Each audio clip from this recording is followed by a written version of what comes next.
Christina, 2 years ago, Scopio was a web-based property.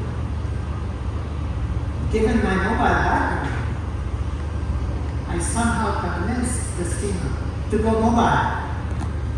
And today, she's in 190 countries.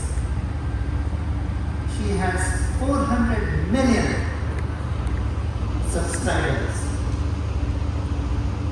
Ladies and gentlemen, please welcome Christina Hawatmeh. Hi everyone. I asked my nephew for advice. I was coming here, and he said, you can't control how many waves are in the ocean, but you can control which ones you surf on. So here's a gift for Pankaj. Thanks for the tip about the yacht. By the way, she also wrote this book. She's super talented, force of nature. I'll give you a book back. Is this for me? This is for you. Awesome. It says, go make higher waves. Thank you. Before we get started, I'd like everybody to turn to the person next to them and tell them one dream they have. Even you, cutie.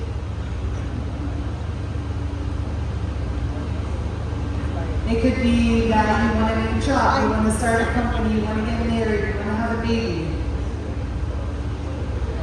I see you.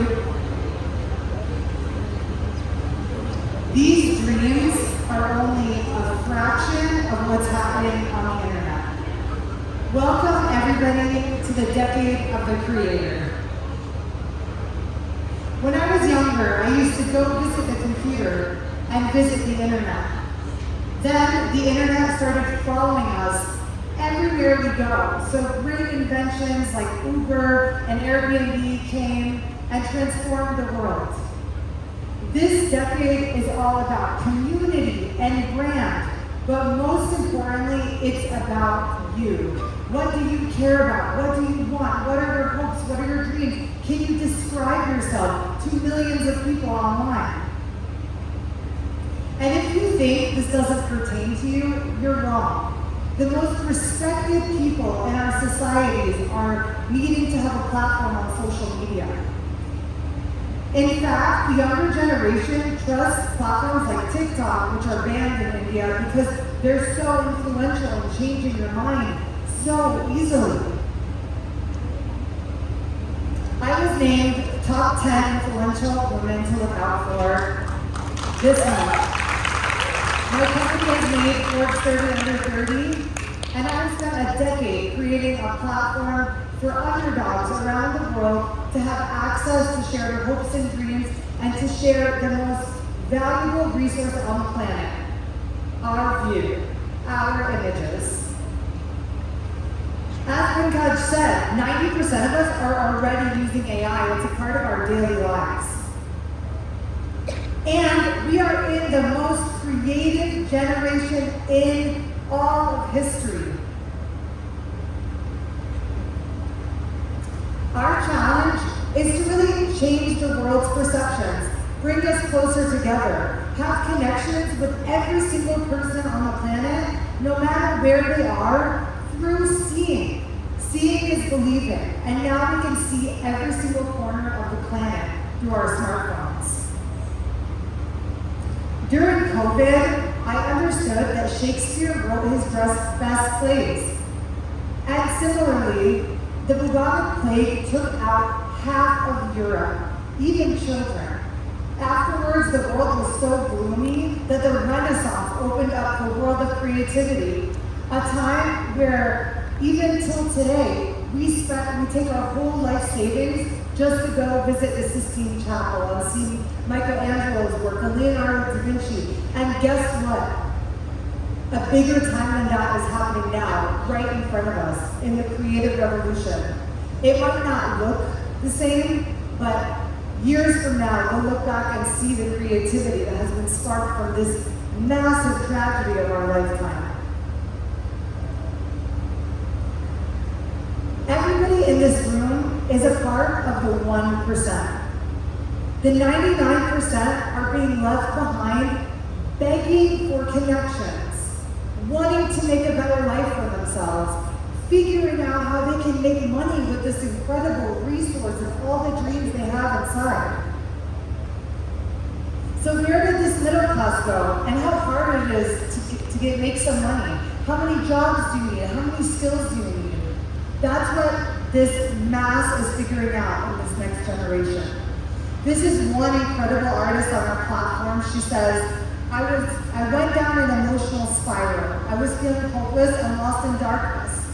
And as our culture is so important to so many, she had a dream about her grandpa with this burst of inspiration and this visual dream that she had of this big, long, white table, and everybody she knew was sitting on it. She got the motivation and wrote a book.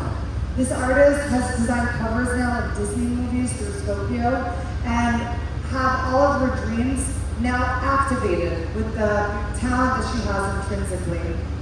This is one of the first Scopio users, Abhi, and he believes that AI is an avenue to further his art. Very centered on cultural exploration in Delhi. Abhi says, turning a blind eye is not helpful, it's already here. So using these ancient, incredible history that a place like India has and all the diversity that it holds, and using these new tools are ways in which artists are thinking. The truth is, AI is not creative. We are creative. And true creativity is why we're human beings. And you see this creativity in every part of the world. And people are trying to express that even in places where they're not even allowed to do so.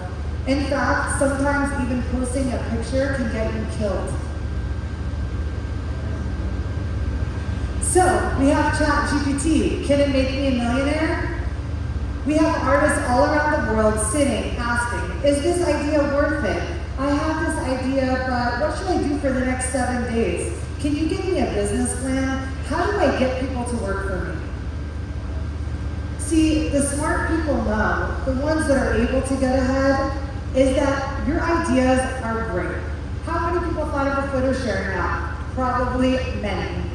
What it takes is how fast you can put those ideas in motion and how you can connect the dots, asking the first question, then the second question, then the third question, until you get to a prototype, an MVP, something you can really share with other people. No matter who you are and what you're thinking about, every idea needs to have legs in order to move forward. That is where all of the insecurities can stop and the machine can help you get to the next point if you emotionally can't get there. We also live in the biggest era of mistrust and fear. I had 200,000 people talking about me that Scopio was a scam. Do not download for a job. How could a company like this give me, a nobody, an opportunity? Others are on Twitter asking people, stop stealing my pictures and pretending it's you. And there are AIs that are literally trying to destroy humanity. The issue is that AI mirrors our discrimination, our biases, and now we have AI-generated images to really confuse us even more. These images are created from stock photos. They're not real. How many people here are parents? Who wants to receive a phone call saying, with a kid's face that looks like yours but not yours, asking for $1 million? There's some scary stuff out there. There's trying to be rules that are put in place. And if this was me building this platform, that high five would look like my skin, like my hand. We even will be able to talk to animals soon. These leaders are responsible for reinforcing positive connections. It is not how social media works. We created these bias systems. We are the one creating bullying systems that are perpetuating this. So as leaders, let's think, how can we make our algorithms more positive and encouraging? Pat me on the back for this thing that I'm creating. They also hold our history. It could be our saving grace. Do people really deserve $35 to create the Nike logo when we could be giving them millions based on equity and ownership? Let's say at this conference, an artist gets 1% of their earnings and creates all the art for the conference. It's so valuable to our experience. These are all the people on Scopio's platform.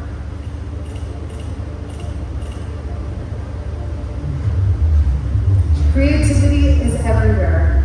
And what we have is valuable. We each have about 15,000 images sitting on our smartphones. Distributing them for the world can create a closer world where we can all learn so much about each other's cultures. I went on a mission to be able to license and sell within minutes. This is something AI can do. Otherwise, it could take multiple months with competitors to even get that image sold and distributed.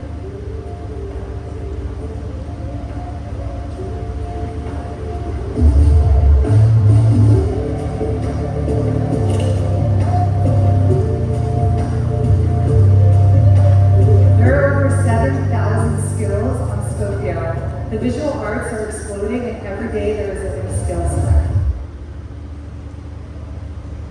The truth is I failed. 10 years ago, I tried to save images from an important event, to me, the Arab Spring. I couldn't do it. I built an AI engine that captured these images and curated 60 million incredible historical images. When I went to go distribute them to Associated Press and the New York Times, I didn't have the rights to do so. It took me 10 years to build a platform where I could instantly get access and license and permission to distribute these images, which allowed me to document the most important event of my lifetime. Thank you, everybody.